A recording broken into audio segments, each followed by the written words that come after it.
First off, I don't think you should do it until you're at least 25. I think you need a certain level of maturity to do it. I would also say that if you're going to work for the ultra high net worth, and we're not talking about the 1%, we're not talking about the 1/10 of 1%.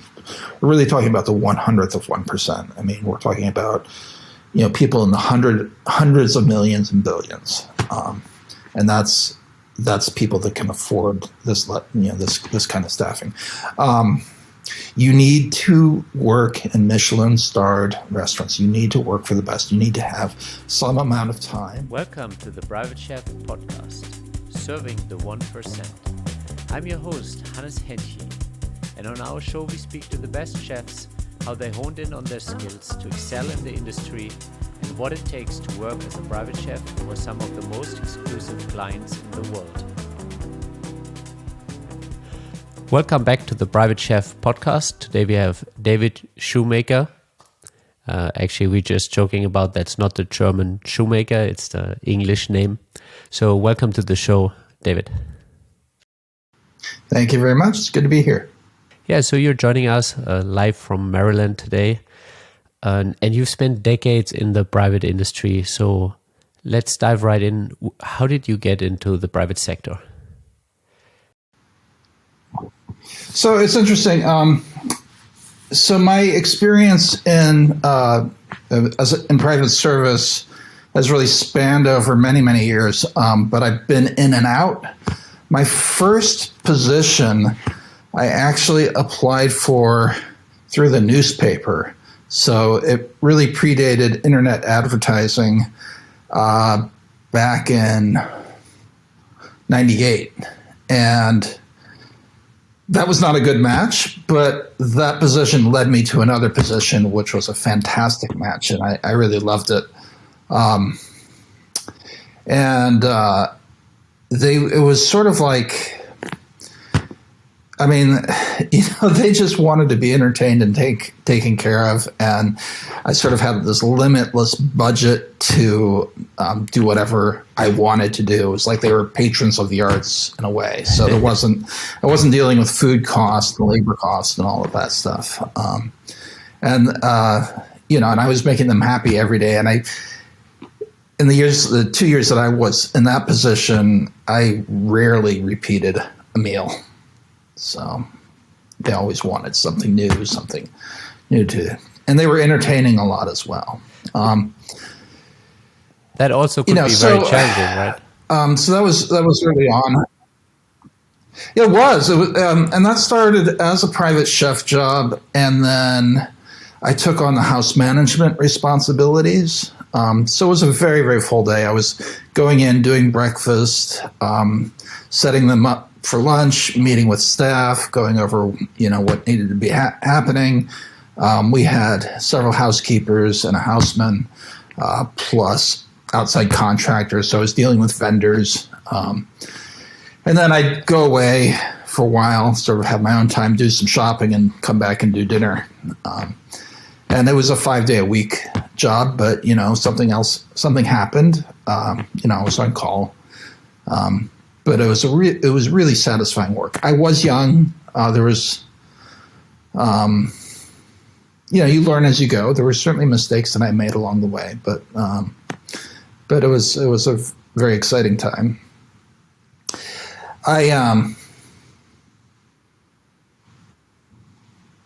In that particular position, what I really loved the most is really having a free hand to do what I wanted to do. Because they in this particular case, they didn't require, approval of a menu ahead of time. A lot of homes, you'll go over the next week's menus with the principal ahead of time. But with them, they just, and that's how I like to cook. I like to cook via inspiration, what's in season, what's there, get ideas as I go, not be locked into something. And that's one of the reasons why I rarely repeated myself, because, I had that flexibility. Now, that's in stark contrast to another family that I worked for. I worked for them two different times, and they were much, much older and very, very rigid diet. I had to be, really careful with, what it is they could and couldn't eat. And, it was a pretty routine menu. Every other week it was a salmon dish. Every other week it was a roast chicken. Every other week it was, tenderloin. I mean, it just, there was, of course, there was more to the menu than that, but it was a balancing act between like simple American fare, which is what he liked. And he was from the Midwest. He was from Missouri, and more of a New York City kind of old guard New York City approach. She was from New York, and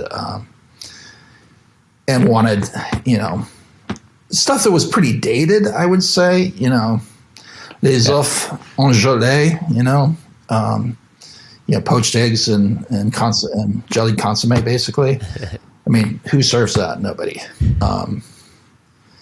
So that was another interesting job. But the thing about that job is when I worked for them from 2003 to 2007. Several years later, I came back in 2015. They were now in their 90s, and I knew this was, sort of this job wasn't going to last because this was end of life, and that was actually some of the most profound work I've ever done. Because I wasn't cooking as much at that point. I was managing end of life care and interacting with the extended family, and eventually working for, the daughter who is the executrix of the estate. But they were West Coast based, and we were here in Washington, D.C. And so they needed a point person on the ground here. So my career in private service has been interrupted periodically. So I would have been in private service, and then I would have been in hotels and restaurants, and then I'd be back in private service, and then I might do catering for a while, and then be an executive chef, and then back in private service. So that's so my years in private service have been somewhat choppy. But I think that's, it's part of like being a chef is that, hey, what is exciting? What do we want to learn?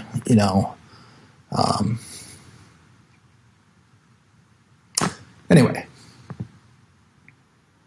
Yeah, so I transitioned in and out periodically. At this point where I am in my life, my intention is to finish my career in private service. It's pretty much where my heart is now. And for a number of reasons. I do love being a restaurant chef and having a public face and all of that. I mean, there's that kind of showmanship is, it's very satisfying, but for a number of reasons, my intention is to stay here in private service.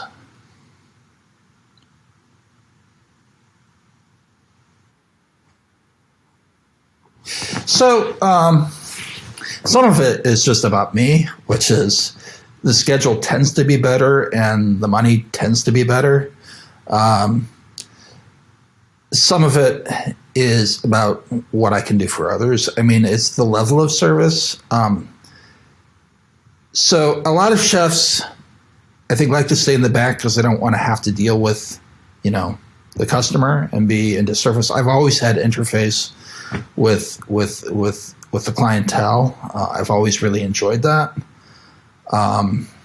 And so taking care of people is historically part of what I do. And finding meaning in what I do is really important. So for instance, with one family, I had some eating disorder issues that I needed to be responsible for and make sure they ate enough. Yeah, I mean, you give up one thing for the other thing. At the end of the day, we have, I think most people in service have something called a service heart. That is, we really take joy out of making other people happy, giving other people some kind of pleasure. In the restaurant industry, I gave people careers. I built community, be it our clientele, be it relationships with farmers, be it, just the people that I worked with. And there's a lot less of that in private service. And LinkedIn has actually been phenomenal for allowing people in private service to network. I agree. Because it's really, really, really hard to meet other people in private service, and that's just been phenomenal. There's a lot of resources now that there didn't used to be. From the original days when you were still service. Yeah, there was nothing. I mean, it was impossible to meet him. The only people you could meet were placement agencies, and even then, there weren't that many placement agencies. So that all has changed. But the ability to perform, level of service at which I operate, we consider, I think people in private service consider private service the highest level of service. So you have, your 5-star hotels or your Michelin 3-star restaurants, and that's all well and good, but a private home is still another level up, and really being attentive to the principal, but also their guests and their family, and all of that is something that's it's really giving. It's there's just a lot of joy in it. Yeah. And I guess the attentiveness can be on a completely different level given the proximity and how well one get to know them over time. Yeah. So every family is completely different. And I have had bad experiences and I've had fantastic experiences. For instance, a bad experience was a live-in position. There were drugs in the house. I was expected to serve coffee at 6 a.m. and take care of the friends at 1 a.m. It was a nightmare. And, but then, working for the couple that I worked for twice, being there for their end of life and actually literally like being there when they died. Yeah. I can't say, how profound that was. These are just, and they were good people. They were sometimes hard, sometimes challenging, but people are. And that's one of the things about this work is that you have to put your own ego aside. And I think chefs have a really hard time putting their own ego aside. We're all trained to say we chef, or yes chef, as young cooks. But once you get to the top, you're the expectation, there's this ego that I think can get in the way. And we're, and in private service, you know who you're working for. And it's not that they don't want your feedback. This was the thing about working with this one family, is that I was really able to help the family make decisions because I was not as emotionally invested as they were. There was a buffer between me and them. I could have boundaries. It's not that I was part of the family. It's exactly the opposite. I was in the house, but not of the house. It was intimacy with boundaries. And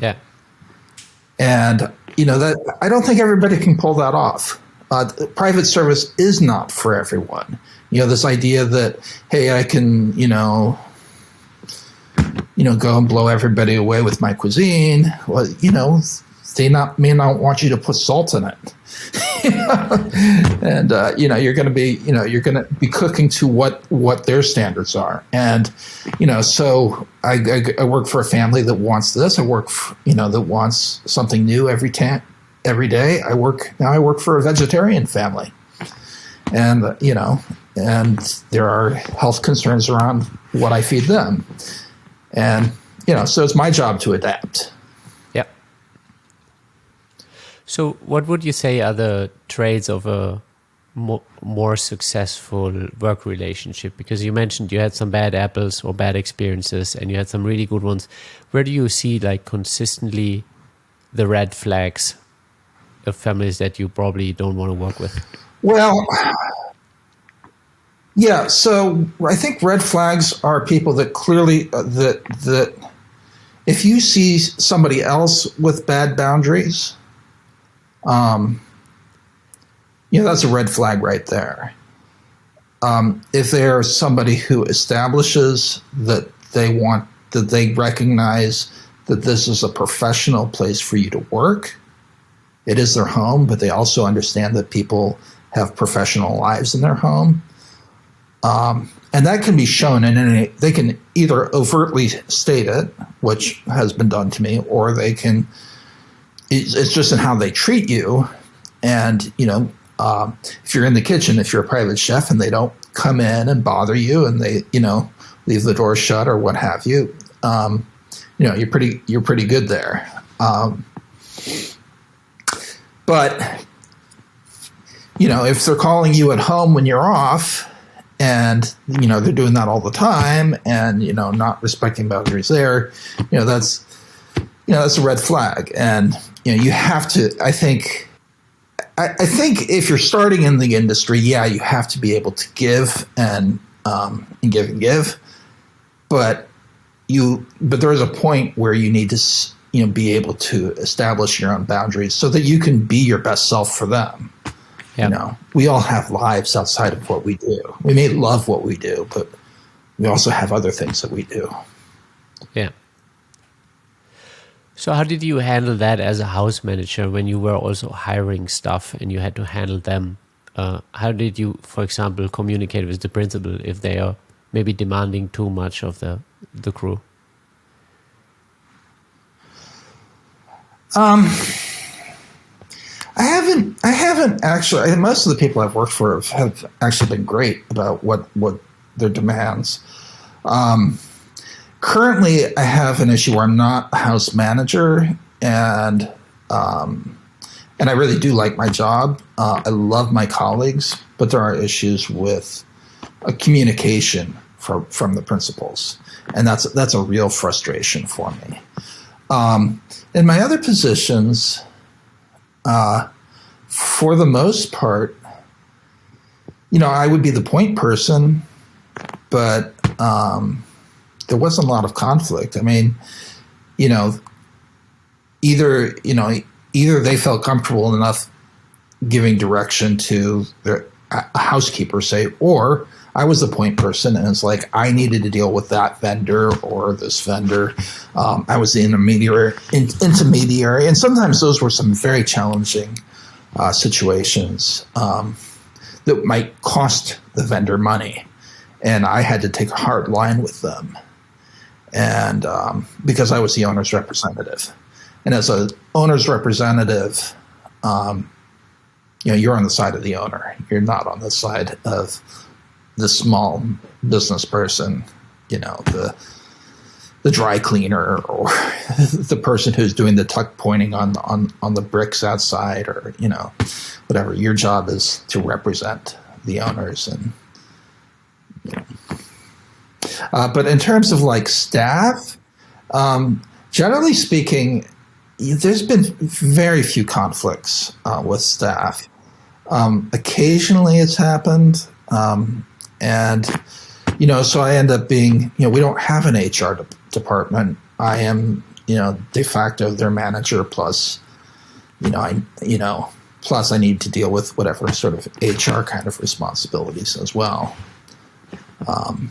But I think I've been very lucky in terms of people that I've hired. I've replaced myself when I've retired from a position. I've done the hiring for myself, and people have stayed for years. So I don't know. I think maybe I'm good at that. I think getting people.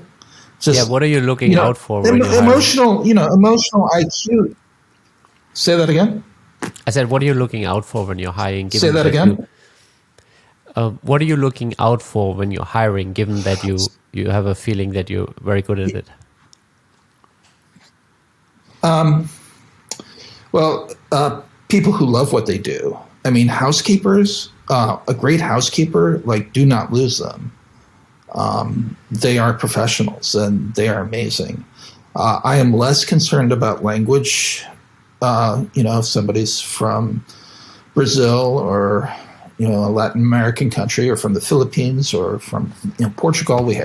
I worked with someone from Portugal, Thai. I've worked with people from all over the world, both in restaurants, but in private service, almost exclusively everyone has been from another country.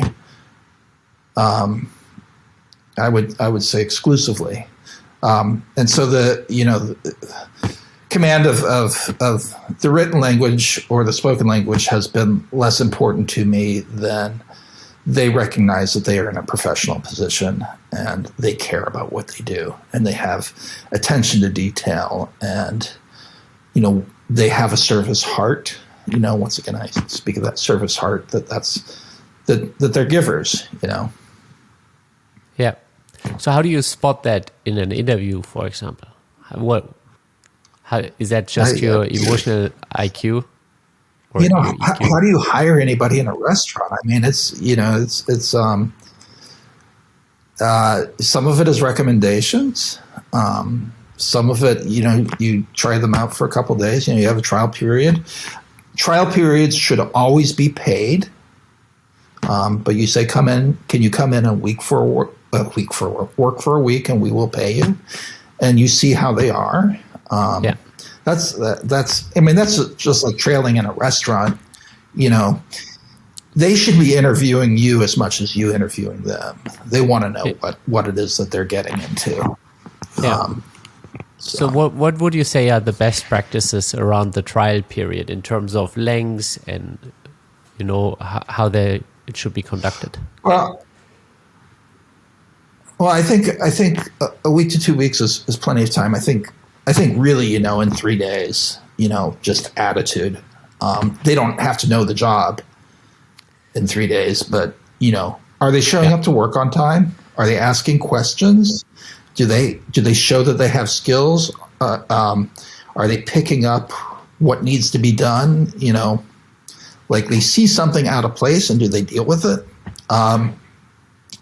Are they not getting emotionally involved with the principal, which is something I've seen where somebody's wanted to, instead of take care of things, they wanted to caretake.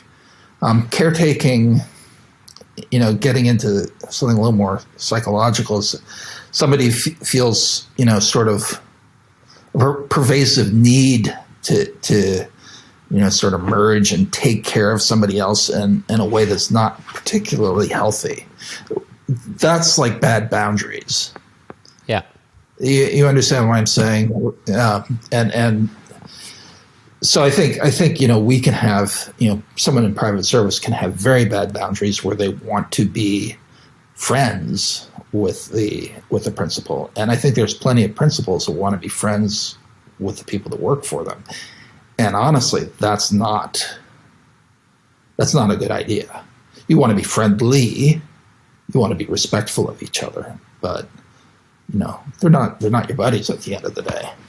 There should be mutual respect. But, and it is an equal relationship. I mean, it's like if you take your car to a mechanic, you are expecting their expertise. And you pay them for that. If you go to the doctor, you expect their expertise, and you pay them for that. At least in the United States, with private service, I think there's historically been this one up, one down relationship. But truly, what you're paying for, if you're the principal, is somebody with professional expertise. Yeah, and that's. I think getting out of the mindset of servant as opposed to professional service, I mean, they're very different concepts. I love how you make those distinctions between friend and friendly and, servant and service for professional service. Like you're really particular on those fine lines that make a huge difference. Yeah, it does. Yeah, for sure. Yeah. So why did you originally like to become a chef? That's a great question. Okay, so I had some. So it's interesting. My family were all very well educated people. Harvard, Vassar, Washington University. Lawyers, professors, all that kind of stuff, and so there was for me. I grew up cooking. I loved to cook, and actually, both of my grandfathers cooked. Their wives did not cook. They weren't great cooks, but they cooked. And so I actually had, I saw men cooking growing up. I was very close to my grandparents, but there was this, sort of idea that at that point in time, it was, I think I felt like my family would have viewed cooking as, quote, a little too blue collar or something like that. But I started working in restaurants essentially when I was like 15. First job was at a retreat center, and I was cleaning toilets and washing pots. What did your family think about that? I was a busboy, and then they were fine because I was a teenager. They were totally fine with that. Yeah, he's working. That's great. But when I left high school, I didn't go straight to college. I followed a girl to where she was going to college, and I was cooking. And the kitchen, the professional kitchen, became my classroom. And in a way that like high school never worked for me. It was suddenly like I saw cause and effect relationships in a way that blew my mind.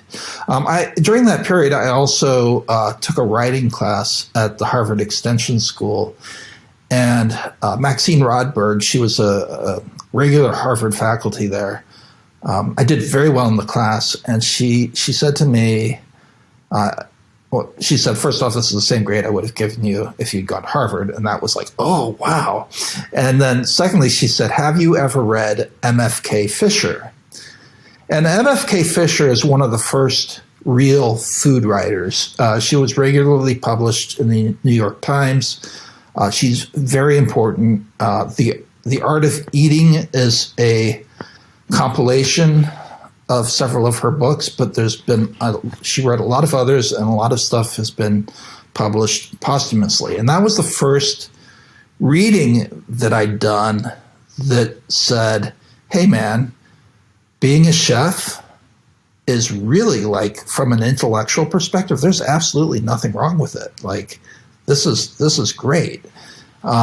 I loved her writing. And if you haven't read MFK Fisher, you should absolutely read her. She died back in the 90s, in her 90s. So she was born at the turn of the last century. So at that point, I said, okay, I'm going to go to college for, and because like I had this great experience writing, and then I'm going to go to culinary school. So I went to college, and my job was cooking in the school cafeteria, and I actually knew more than some of the cooks that were working there, and so that was a funny experience for me. And after being there a year, I just realized that why am I putting this off? And so I started applying to culinary schools. I went up to the New England Culinary Institute, where I actually met with the founder of the school. He was a Frenchman. He was awesome. I dined in one of their school restaurants. It was great. But then I went to another school, checked out another school in like Philadelphia. And then I went to the Culinary Institute of America, and it just blew me away. I had a tour there, and and they accepted me. I graduated with honors. At the time, they were only offering a 2-year degree, but that was really, I wanted to get working again. Yeah. So it was a great experience. It was actually the first time, being in school, aside from that class that I took, but actually being a full-time student, that I was like totally, absolutely engaged and loved what I did. And I asked early on, I was working, I had a class with Chef Fessy, I think it was Fessy, who, he was French, and he had been, at one point in his career, the chef of the Four Seasons. And he was now in his late 60s, 70s. And I said to him, I was in my 20s, I said, don't you ever get bored? He's like, no, there's too much to pay attention to. And, same for me. I've never gotten bored. Here I am in my 50s, and I haven't gotten bored. I do not see, I might move, more into estate management, but as a chef, I'll always be a chef. I feel very fortunate. Yeah, it's always changing. I mean, it's always changing. My grandfather actually never specialized in law because he just always wanted to be learning, so he never did a single practice. This guy, a brilliant man, just had a small law practice and was always doing different types of things. And I think it's the same for a lot of us. And I think people outside of the industry, they say, well, you've changed jobs so much. And it's like, well, I learned what I could at that job and I needed to learn more. So that's one of the reasons why I left, I think that's also one of the limits in working for families. If you have a family that doesn't like change or doesn't want to explore, it gets very, very boring very soon. Yes. Like what you described earlier with the salmon and the roasted chicken. And if that becomes very repetitive, then naturally your curiosity wanders outside of the job. Yeah. So the question is, how do you find meaning in your life? I think that's really, at the end of the day, the question there is that because, we do dropping big questions here, David. Well, but it is. So one of the things that's really important to me is that, I can't get into details because of confidence, but I need one of my principals, one of the people that I work for, I need to make sure that they eat. And I need to be very engaged with that because there is danger if they don't. And so I'm very focused on that. And will they like this? And at the end of the day, like what I send out, that's what I'm caring about more than like how creative I can be. But, I have systems in place like I would in a restaurant. I have, frozen pasta balls in the freezer. I have, frozen pie dough, tart dough. I have, whatever. I mean, there's things that I can do, if I need to change on a dime and make something different than I had planned on because of their whims or, their needs. But getting to the other piece of it is, in private service, I've actually had more time to do public service. So I've served on the boards of three different arts nonprofits. Two of them more national and one of them local, and I'm currently back on the board of the local one, the Folklore Society of Greater Washington, which puts on hundreds of events a year, aside from during the period of COVID. And, I see what we do as a social good. And I'm very, very involved in it, very invested in it. So what I do pays me enough that I can give to these organizations that matter to me. But I also have time to do volunteer work, which really, that matters to me. Yep. That's nice. Yeah, it's good. I mean, I have my hobbies, and this is part of supporting that. And I'm a lifelong dancer. As long as I've been cooking, I've been into various types of dance. From folk dance to swing to world of stuff. So, Oh, I didn't see that coming. not much. Where do you find the time? Yeah, actually, if you go working to so like much? the last page of like, Yeah. say that again. I said, where do you find the time working so much to still pursue so many hobbies? I mean, it just depends on the job. I mean, if I'm a restaurant chef that's open 7 days a week, that becomes hard for sure. But in private service, it's less difficult. When I was exec sous at the Jefferson in D.C., which is a hotel, small hotel, I actually had a night of the week that I could go dancing. The problem wasn't my job. The problem was my wife, who wasn't a dancer. So, I'd get one night off a week, and she's like, "I want to spend it with you," and I'm like, "I want to go dancing." Yeah, so that was a problem. But How did that turn out?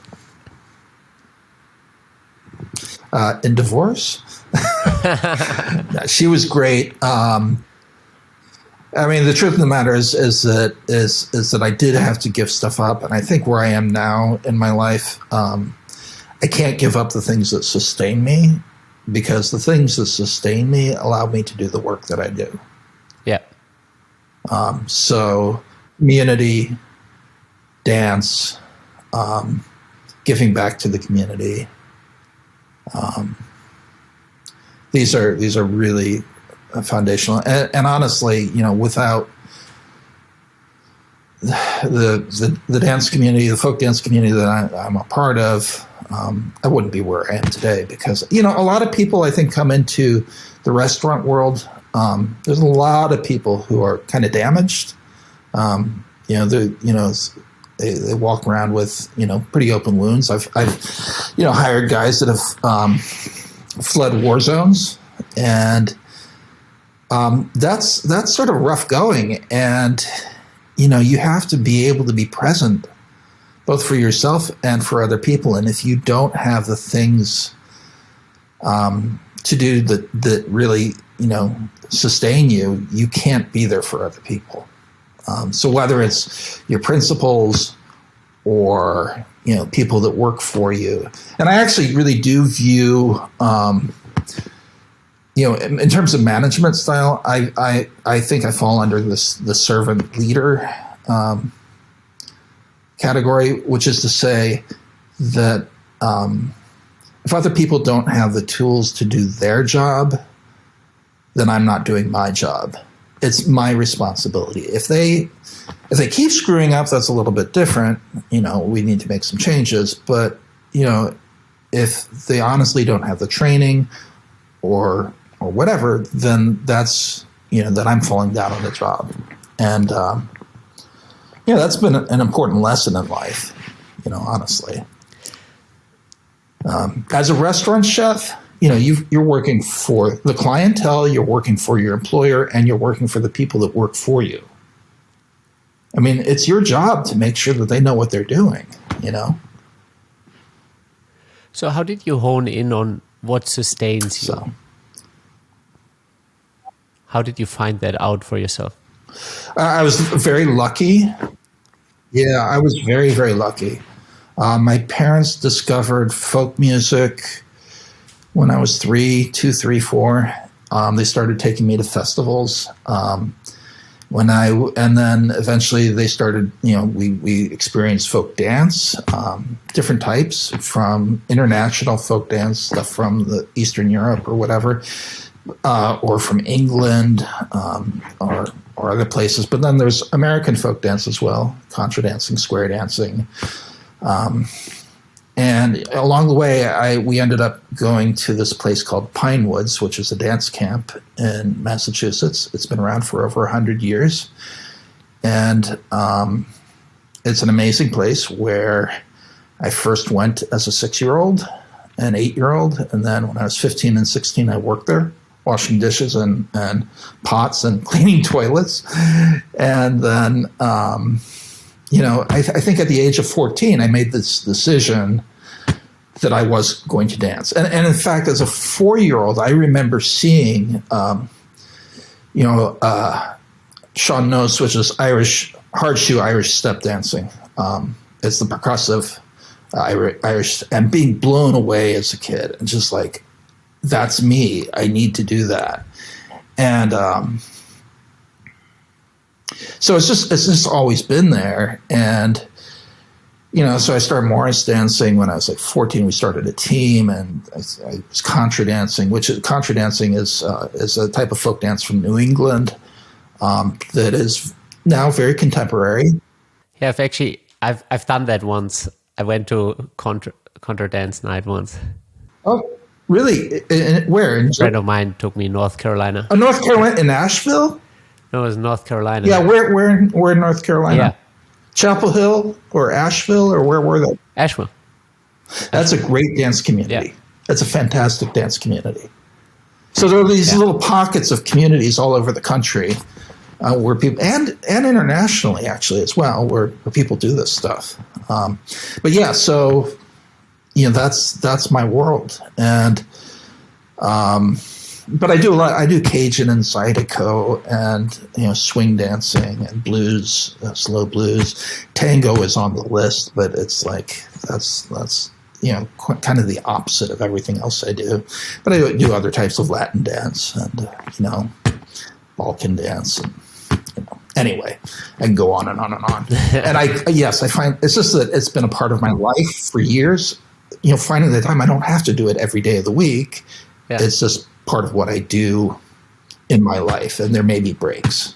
So, yeah. So if you have a team member where you feel like they don't have that balance, where they don't have what sustains them, do you feel like you're able to kind of help them with that and point them into maybe a direction on how they could find out for themselves? Yeah, so I haven't experienced that so much in private service. And I think in restaurants, it's really hard. I will say that I had this phenomenal experience when I worked in New York. And the principal place that I worked in New York was La Grenouille, which is at 52nd and 5th. It is one of the Grand Dames, was once upon a time, New York Times 4-star restaurant, and the New York Times only goes up to 4 stars. It was long before Michelin was in the United States. When I was there, we got 3 stars, and that was fantastic. The thing about them was they were closed Sunday and Monday. Everybody had guaranteed 2 days off in a row. Everybody knew what their shift was. Everybody got paid if somebody was sick and you had to work an extra shift. We were closed for 6 weeks in the summer. We were closed for Thanksgiving. We were closed 2 weeks at Christmas. It was, this truly French experience where they actually respected, that we were professionals and needed time off, and and so that's what we did. And so when I became an employer, we were open 7 days a week. I always made sure that my people had the same days off, and I wasn't changing their schedule on them, and that they could count on things. And so that's the biggest thing that I've been able to do in terms of building stability in a team, is making sure that because in restaurants, it's really, really hard to do. People are changing your schedule all the time. Now, if they wanted to change schedules, like, hey, I need this day off or whatever, we make accommodations. But being really respectful of people's personal times. I had, these young people who came to this country and then had children young, and I got them in, and they started as dishwashers for me, and they ended up being paid well for line cooks, and really grew, and they were able to provide for their family. They had a marketable skill, and I feel very, very good about that. And the fact that they could try and find a balance in their life, I think, was essential. Yeah. I think what you just touched up on is having that stability and outlook on that, what the day off is very crucial, because I've been in roles where the days off just come flying at you as per the principal. And you basically can't make any appointments whatsoever. You can't go to the doctor. You can't do any of those things. And it's like nearly impossible to have a life of your own. Yeah. I won't work for a family that doesn't understand the importance of a regular schedule and that I'm not on call 24/7. Right now I work in a home. We have 4 chefs. We have 4 chefs cooking for 2 people. We cover 7 days a week. We cover essentially 4 meals a day. One time I had to make dinner at 4:15 in the morning. My employer, has companies all over the world. He had, international meetings he had to be at, and I didn't know what to do because this had never happened. But I just stuck around until 4:15, and suddenly they wanted dinner, and I took care of them. But that's the worst I've ever run into. Because I have colleagues, because there's 4 of us, we have regular days off. We have structure. We have, and we're pretty much self-managing. There's a property manager, but he's not on the property very often. He has other work that he does, but he's technically our supervisor. But in practice, we supervise ourselves. We have housekeepers that we're kind of responsible for, but there is no single point person that is the house manager. So for someone who is looking to get into this industry, having so much perspective of your own and also having been in hiring positions, what would you give them on their way? So a few things. First off, I don't think you should do it until you're at least 25. I think you need a certain level of maturity to do it. I would also say that if you're going to work for the ultra high net worth, and we're not talking about the 1%, we're not talking about the 1/10 of 1%. We're really talking about the 100th of 1%. I mean, we're talking about people in the hundreds of millions and billions, and that's people that can afford this kind of staffing. You need to work in Michelin-starred restaurants. You need to work for the best. You need to have some amount of time working for the best. You need to preferably have a culinary school background. I don't think that's essential if you're older and mature and have lots of experience, but a lot of times they'll ask for it. More and more I'm seeing people requiring a bachelor's degree, and so that will, if you only did an associate's or whatever, that might cut you out, and it's kind of stupid because there's lots of smart people who don't have bachelor's degrees. They followed a different path, and that's right. It's fine. It's like, well, what is that about? I don't have an associate's. I mean, I wouldn't mind having one, but I'm as educated as my last girlfriend went to Yale. I mean, it's not like I'm a stupid guy. So I always resent that kind of thing.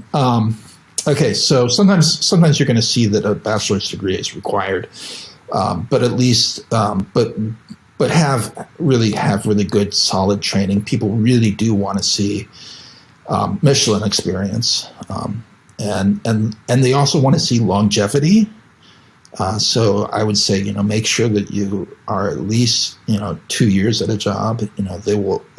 Ideally they're going to want to see 5 years, but that's not necessarily going to happen. Then what you want to do is you want to build a relationship with a staffing agency. Someone that really knows you, really gets you, and that you can work with. There's a lot of staffing agencies out there. You're going to work with more than one, but don't work with all of them. And really find the ones that want to work with you, because you're going to have different reactions, responses to different people. Not every interview is a great interview, right? So you may be the right person for a job, but just because you interviewed with this particular person, you may not get put forward. So so spread yourself around a little bit. Definitely, you need to have a service heart. You need to care about other people, you need to be able to put your ego on the side.